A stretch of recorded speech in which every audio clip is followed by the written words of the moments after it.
नमस्कार दोस्तों। Law of one यानी एक का कानून या एक का ज्ञान, सत्र 3, जो कि हुआ था जनवरी 21, 1981। तो दोबारा कांटेक्ट करते हैं और उसमें कहते हैं, हम दोबारा तुम्हारे उस अनंत रचयिता के प्रेम और रोशनी में स्वागत करते हैं। अब हम बात करने के लिए तैयार हैं। तो डॉन सवाल करते हैं, आपके द्वारा बताई गई प्रक्रिया हम कर चुके हैं, क्या यह हमने सही किया है? तो कहते हैं, हाँ, यह काफ़ी हद तक सही है, परंतु सभी चीज़ें कार्ला के सर के पीछे हों और इस प्रक्रिया में केवल वो ही शामिल हों जिनके अंदर काफ़ी हद तक दूसरों की सेवा का भाव हो, अन्यथा इसका उतना प्रभाव नहीं पड़ेगा। हम दोबारा यह कह रहे हैं कि इस प्रक्रिया में कोई भी ऐसा व्यक्ति हिस्सा ना ले जो सभी चीज़ों से ऊपर उठकर दूसरों की सेवा का भाव ना रखता हो। वह किसी भी सत्र का हिस्सा ना बने, अन्यथा हम अपनी कंपन कार्ला की कंपनता के मिलाने में असमर्थ हो सकते हैं। तो डॉन कहते हैं, क्या हम बाइबल, मोमबत्ती और धूप बत्ती को इधर या उधर करें? तो कहते हैं, हाँ, ये ठीक रहेगा। तो फिर डॉन कहते हैं, क्या ये जगह ठीक है? तो कहते हैं, ज़रा धूप की दिशा ठीक कर दीजिए, वह 20 डिग्री उत्तर के उत्तर पूर्वी दिशा में होनी चाहिए। तो डॉन कहते हैं, क्या अब यह ठीक है? तो कहते हैं, अपनी आंख का इस्तेमाल करके थोड़ा और महीन तरीके से रख दीजिए, जहां अच्छा संतुलन बनेगा हम आगे बता देंगे। ये धूप इसके इंसान होने की ऊर्जा को दर्शाती है, इसलिए ये ज़रूरी है कि धूप का धुआं उस दिशा में जाए जहां से ऐसा देखने में लगे कि वो उसे पढ़ रही है, और उसकी दूसरी दिशा में मोमबत्ती रख दो जो रचयिता के प्रेम और रोशनी को दर्शाती है। इससे दिमाग और भावनाओं का संतुलन बना रहेगा, जिसको तुम शांति और स्वर्ग को देखना कहते हो। यह ऊर्जा नीचे से ऊपर चलती है और संतुलन बना देती है और थकान भी नहीं होने देती। दोस्तों, यहाँ पे ये जिस ऊर्जा की बात कर रहे हैं ना, वो यहाँ पर ये कह रहे हैं कि ये पैरों की तरफ से चलती है और अंदर से, हमारे अंदर बिल्कुल ऐसे जैसे जलेबी होती है ना, उसकी तरीके से घूमते घूमते घूमते घूमते निकलते हुए फिर ऊपर की तरफ जाती है, हमारे सिर की तरफ। और जब ये सिर की तरफ पहुंचती है ना, तो ऐसी ऊर्जा बनाती है कि हमारी थकान वकान सारी चीज़ें मिटा देती है। फिर आगे कहते हैं, हम तुम्हारे इस काम की प्रशंसा करते हैं, इससे हमें इस कार्य को करने में मदद मिलेगी। तो डॉन अगला सवाल करते हैं, क्या ये अब ठीक दिख रही है? हमारी सीमाओं के हिसाब से तो ये ठीक ही है। तो डॉन फिर से बोलते हैं, पिछले सत्र में हमने 2 सवाल किए थे, जो कि पिरामिड की टोपी से जुड़ा था, या कह लीजिए उसकी चोटी से जुड़ा था, और दूसरा कि आपने ये इतने बड़े बड़े पत्थर एक जगह से दूसरी जगह उठाकर कैसे रखे। हमें पता है कि ये एक के ज्ञान के आगे इसका कोई महत्व नहीं है, परंतु ये हमारा अनुमान है कि जो आप ठीक भी कर सकते हैं कि इससे पढ़ने वालों को इस किताब को समझने में आसानी होगी। हम आपके बहुत आभारी हैं इस संपर्क को स्थापित करने के लिए, और आपके सुझाव लेते रहेंगे कि आगे कैसे बढ़े। ये बस एक हमारा अनुमान था जो कि हम आपसे कहना चाहते थे। तो कहते हैं, हम तुम्हें दोस्त सुझाव नहीं दे सकते कि सवाल कैसे पूछे जाए, क्योंकि ये तुम्हारी आज़ादी है कि एक के ज्ञान को सीखने के लिए तुम कैसे सवाल पूछोगे। हम यह पूरी तरह से नहीं पहचानते हैं कि तुम्हारे यहाँ की सारी सभ्यताएं कैसे सोचती हैं। हम केवल उसी बात का जवाब दे सकते हैं जो पूछी जाए, बस इतना ही बहुत है। हम उसमें नहीं घुसना चाहेंगे कि तुम्हारे यहाँ सोच में विभाजन कितना है, इसलिए हम सामान्य ज्ञान ही बता सकते हैं। पहला सवाल पिरामिड के ऊपर की टोपी का है, जो तुमने हमसे पूछा है। हम दोहराते हैं कि इसका कोई महत्व नहीं है, परंतु फिर भी तुम जानना चाहते हो तो हम बताते हैं। जिसको तुम महान पिरामिड बोलते हो, उसके ऊपर 2 टोपियां हुआ करती थी। एक तो हमारी रचना थी, जिसके लिए हमने ग्रेनाइट, जिसको तुम ग्रेनाइट बोलते हो, उसका इस्तेमाल किया था। ये हमने इसलिए इस्तेमाल की थी क्योंकि इसके जो गुण हैं ना, वो कांच के जैसे थे, ताकि ये वातावरण के प्रवाह के लिए एक चिमनी का काम कर सके। जब हम वहां से चले गए, पहला वाला हटाकर एक दूसरा कीमती वस्तु का लगा दिया गया, जिसको तुम सोना बोलते हो, यानी जिसके तुम वस्त्र भी पहनते हो, सोने के जो होते हैं, जो हम लोग यूजुअली गले में पहनते हैं या उंगलियों में पहनते हैं, सोने की बात हो रही है यहाँ पे। तो वो कहते हैं इससे पिरामिड के काम करने या उसकी गुणवत्ता पर कोई भी फर्क नहीं पड़ा। ये इसलिए किया गया था कि उस समय के शाही लोगों ने केवल शाही जगह के रूप में ही इसका इस्तेमाल करना चाहा। और कोई सवाल है इस प्रश्न को लेकर? दोस्तों, इससे पहले आगे बढ़े ना, हम देखते हैं कि ये कौन सी चोटी की और कौन सी टोपी की बात कर रहे हैं।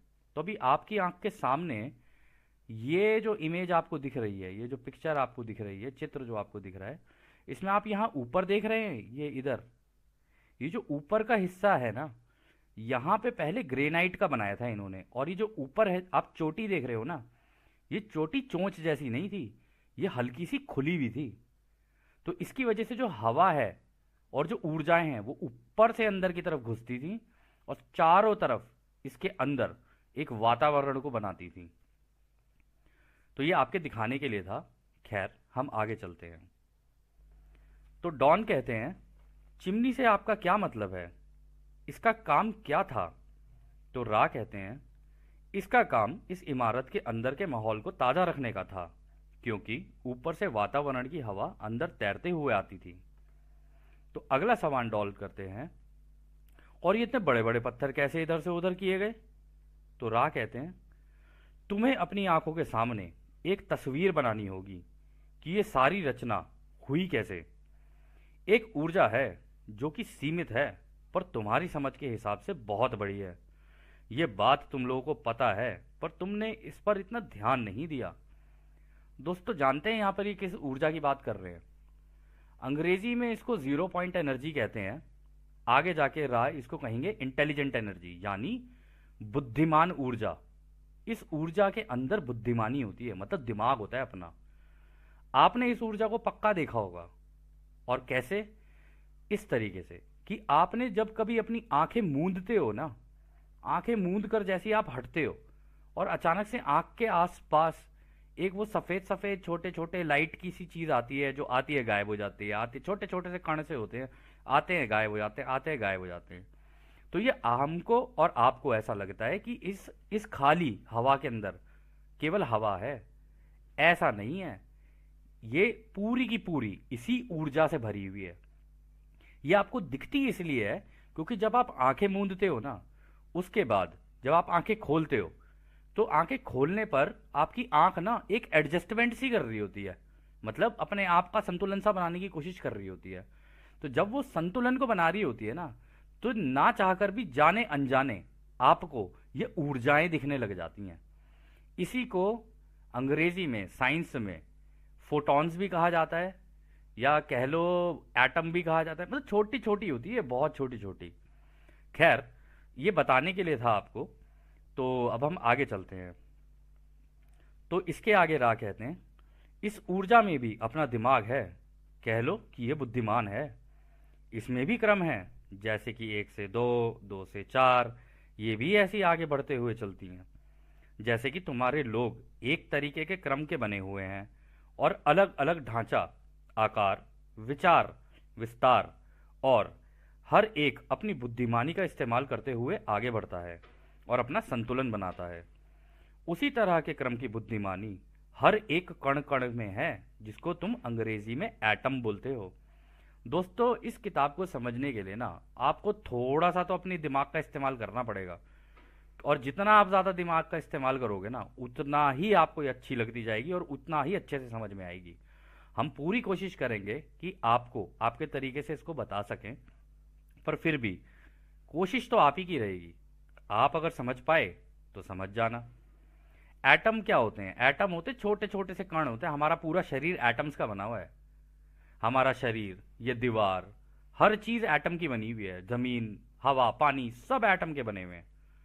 लेकिन ये बहुत ही सूक्ष्म होते हैं, बहुत ही सूक्ष्म। खैर, आगे चलते हैं। हाँ, तो वो कहते हैं कि जिसको तुम एटम बोलते हो, उसमें भी होती है, फिर वो चाहे एक पदार्थ, सामान या पत्थर हो।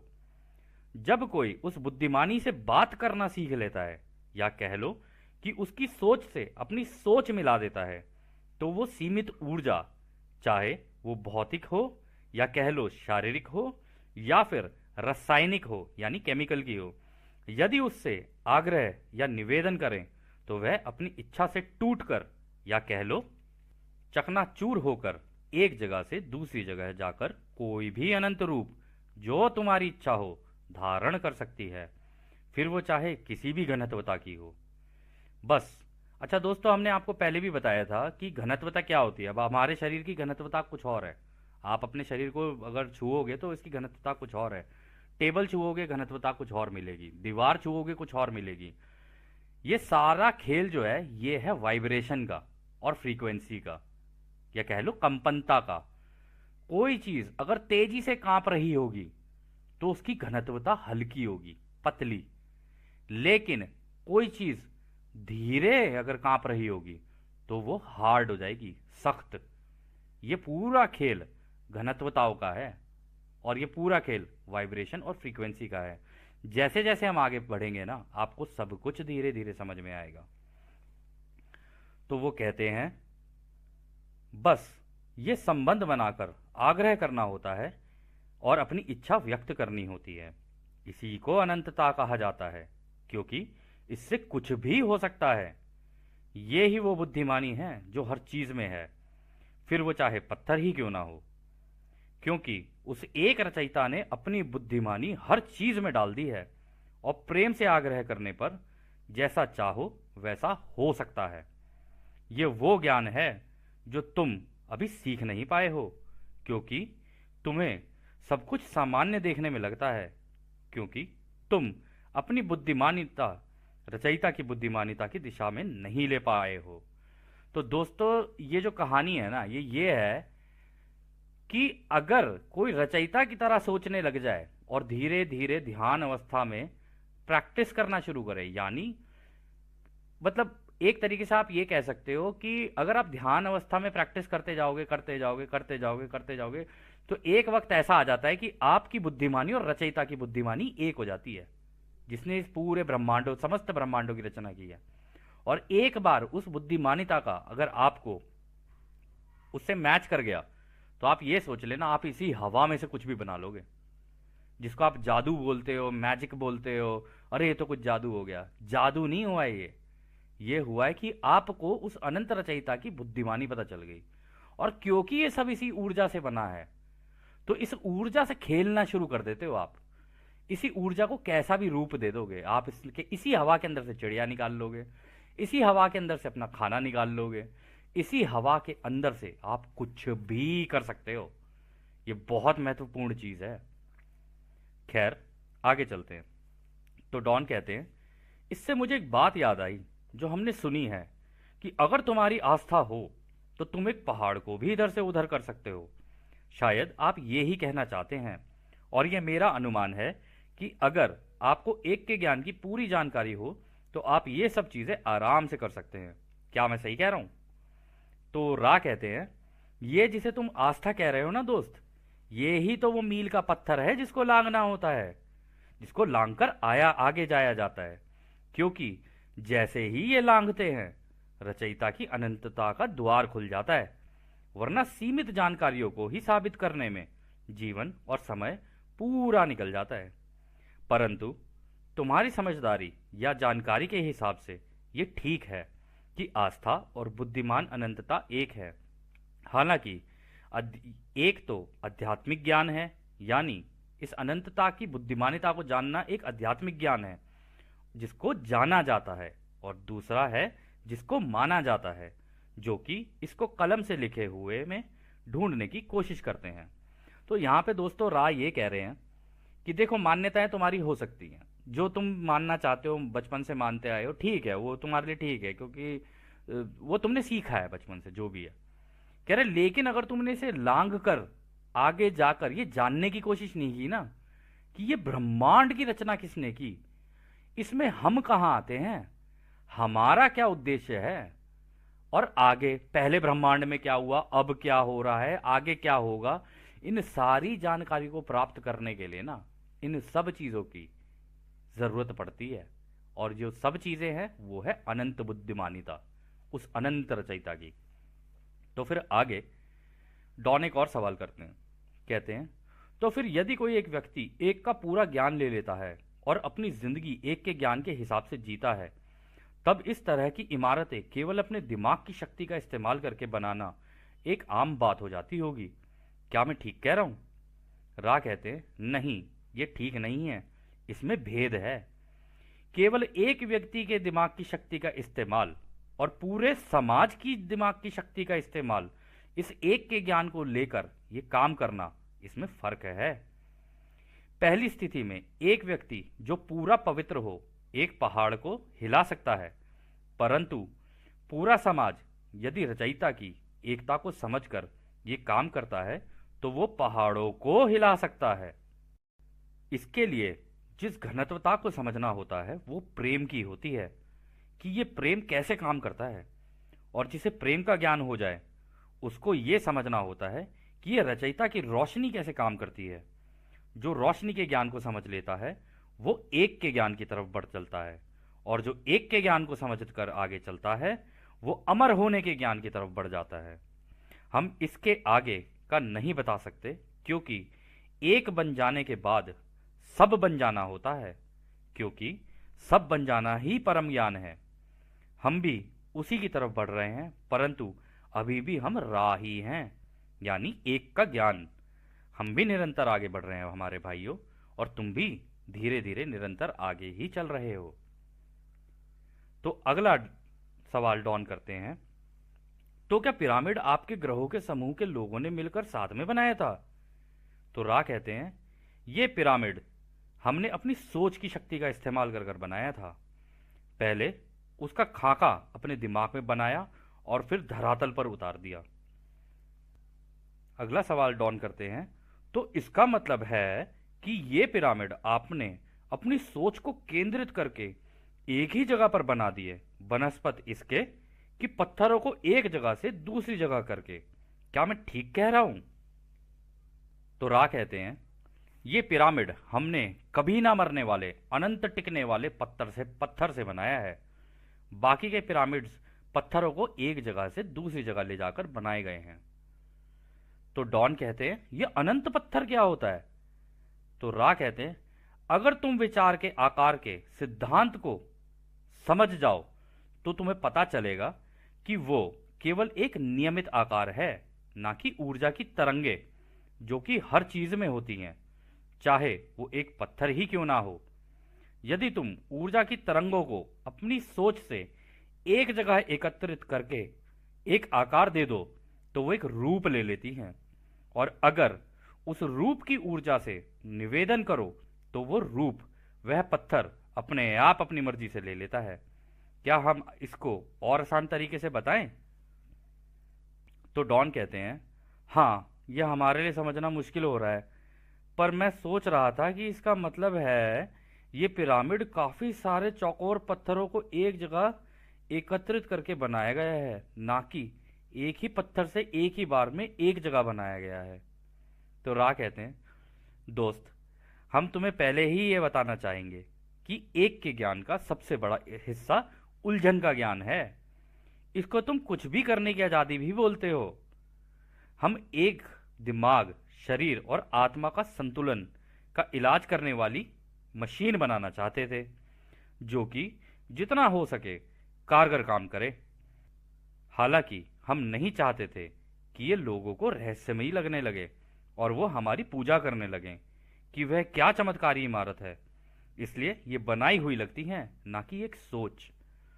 तो दोस्तों, आप में से काफी लोग सोच रहे होंगे कि यार सोच से कैसे बना दिया भाई, कौन से कलाकार हैं, कौन सी दुनिया के हैं कि सोच से बना दिया।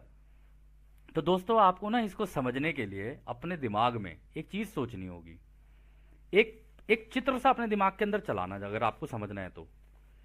देखो इन्होंने क्या किया, इनको ये समझ में आ गया कि रचयिता ने रचना कैसे की है, और इस पूरे ब्रह्मांड में सबको यही सीखना होता है कि रचयिता ने जो ये रचना की है हम कैसे कर सकते हैं, और ये इस पथ पर आगे चलते चलते सीख गए। तो इन्होंने क्या किया, इनको पता चल गया कि हर चीज में ऊर्जा है, और ऊर्जा के अंदर होती हैं तरंगे।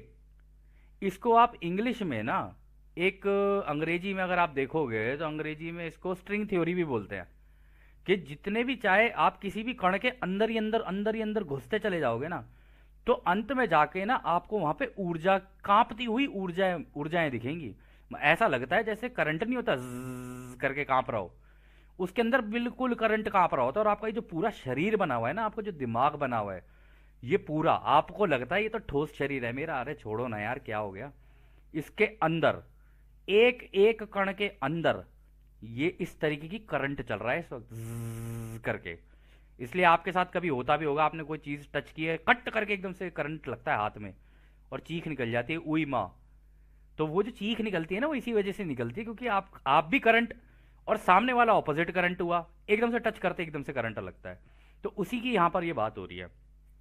तो इन्होंने क्या किया, इनको उस ऊर्जा का पता था और इनको ये भी पता था कि इसको बनाना कैसे है। तो इन्होंने क्या किया, इन्होंने पहले जितने भी, अगर इस चित्र के द्वारा अगर बात करें, इस चित्र को देखना आप देख रहे हो यहाँ पे नीचे की तरफ इतनी मिट्टी मिट्टी मिट्टी मिट्टी पड़ी हुई है। तो इन्होंने क्या किया, इन्होंने पहले इस मिट्टी की सोच से, उन तरंगों से अपनी सोच मिला दी, क्योंकि ये सोच का खेल है पूरा, और जो अपनी सोच पर काबू पा लेता है ना, वो इस काम को कर सकता है। तो इन्होंने इस मिट्टी को ये बोला कि, आग्रह किया कि तुम ना एक चौकोर पत्थर बन जाओ। तो वो एक चौकोर सा पत्थर बन गई, मतलब बिल्कुल ऐसे, जैसे अगर इस पे ऐसे करें ना, ये चौकोर सा कर दे, ओहो हो नहीं पा रहा है, लेकिन चौकोर कर दो आप इसे, बिल्कुल ऐसे चौकोर कर दो, इधर से इधर, इधर से इधर। अब उसको चौकोर करने के बाद इनके दिमाग में जो चित्र था, मतलब ये पिरामिड का जो चित्र था, इसके अंदर की सारी चीजें, मतलब अंदर का जो कमरा कहाँ होगा, इसके अंदर हवा कहाँ से घुसेगी, खिड़कियां कहाँ लगेंगी, ये वो सारी चीजों का चित्र अपने दिमाग में बनाया और आग्रह किया इस पत्थर से, उसकी ऊर्जा से, कि ये जो चित्र हमारे दिमाग में है ना, तुम इसका रूप ले लो। और जैसे ही इन्होंने आग्रह किया, क्योंकि सारी चीजें इस पूरे ब्रह्मांड में प्रेम पर चलती हैं, तो उस ऊर्जा को भी समझ में आया कि ओ, हमसे कुछ मांगा गया है। तो जैसे ही उन्हें लगा हमसे कुछ मांगा गया है, तो उस पूरे चौकोर पत्थर पे से बाकी मिट्टी पूरी सारी जमीन पे गिर गई और केवल पिरामिड खड़ा रह गया बस। ये पूरा का पूरा स्ट्रक्चर ऐसे बना है। पर लोगों को ये लगता है कि बड़े बड़े पत्थर उठा के यहां रखे गए हैं, नहीं, इसका पूरा स्ट्रक्चर पहले उन्होंने पूरी इमारत के जितना कुछ था पहले अपनी दिमाग में बनाया, उसके बाद वो सोच इसको दी, सोच दी। ये बिल्कुल ब्लूप्रिंट की तरह है कि आप जैसे घर बनाते हो ना, पहले आप उसका ब्लूप्रिंट बनाओगे, आप कहोगे जी हाँ मेरी किचन यहाँ होनी चाहिए, मेरा बाथरूम यहाँ होना चाहिए, बच्चों की पढ़ाई का कमरा यहाँ होना चाहिए। बिल्कुल उसी तरीके से इन लोगों ने वो किया। और जब ये किया ना, और इसको चित्र को पहुंचाया इसकी तरफ, तो वो जितनी मिट्टी थी ना, सारी की सारी अपने आप ही इधर उधर गिर गई और पूरा का पूरा स्ट्रक्चर खड़ा रह गया। हम आशा करते हैं कि आपको ये समझ में आया होगा। अगर नहीं भी आया है तो इसको, सेशन को आप दोबारा सुनना, इस सत्र को दोबारा सुनना, आपको समझ में आ जाएगा। खैर, हम आगे चलते हैं। तो डॉन कहते हैं, तो इसका मतलब ये है जो पिरामिड है, और खासकर कि ये बड़ा वाला, मुख्य रूप से एक इलाज करने की मशीन थी, और यहां पर जो व्यक्ति इलाज करेगा उसका भी प्रारंभिक रूप से तैयार किया जाता था इस इलाज को करने के लिए। क्या ये दोनों एक ही बातें हैं? तो रा कहते हैं, ये दोनों एक ही काम की दो बातें हैं। ये इलाज की प्रक्रिया को करने के लिए पहले जो इलाज करेगा ना, उसको पवित्र करने के लिए होती है। पहले वो पवित्र होगा इसके अंदर, तब वो इलाज कर पाएगा दूसरे का। और इस काम को करने की इच्छा का सुझाव या झुकाव होना बहुत जरूरी है। ये सारी ऊर्जाएं इलाज करने वाले के अंदर से होती हुई, जिसका इलाज हो रहा होता है, उसमें जाती थी। इसलिए इलाज करने वाले के दिमाग, शरीर और आत्मा का संतुलन जरूरी था। ये दोनों चीजें एक दूसरे से जुड़ी हुई हैं। तो अगला सवाल डॉन करते हैं, तो क्या ये पिरामिड के आकार का भी इसमें कोई बड़ा महत्व है? तो रा कहते हैं, ये काफी बड़ा सवाल है। हमें लग रहा है कि इसको अगले सत्र के लिए रखना चाहिए, क्योंकि ये काफी जानकारियों से भरा हुआ है। शुरुआती तौर पर पिरामिड के दो काम हैं। इस तैयारी की प्रक्रिया को लेकर। एक तो इसका शरीर से लेना देना है। शरीर को तैयार करने से पहले दिमाग को तैयार करना होता है। ये ही वो चीज है जिसमें तुम्हारी सभ्यताओं के लोगों में काफी लोग अभी भी निपुणता हासिल नहीं कर पाए हैं। जब अपना चरित्र और अपना व्यक्तित्व दिमाग जान लेता है, यानी जब खुद को जान लेते हैं, तब शरीर को जानना होता है। ये काम शरीर कैसे काम करता है और इस पर नियंत्रण कैसे लाया जाता है और अपनी मर्जी से कैसे इसके या इससे अलग और इसके साथ हुआ जाता है, उसको सीखना होता है। ये काम पिरामिड में नीचे जाके किया जाता था। सारी इंद्रियां बंद कर दी जाती थी। ऐसा हो जाना होता था कि जैसे मान लो कि तुम मर गए हो और दूसरी जिंदगी शुरू हो गई हो। तो दोस्तों, यहां तक ही था ये सत्र। आगे के सत्र में देखते हैं इस एक के ज्ञान में और क्या क्या नई नई चीजें हैं जो कि हम सीख सकते हैं। आपका बहुत बहुत धन्यवाद दोस्तों। जैसा कि राह कहते हैं, अब हम आपको उस अनंत रचयिता के प्रेम, रोशनी, शक्ति और शांति में छोड़कर चलते हैं आदने आदने। धन्यवाद दोस्तों।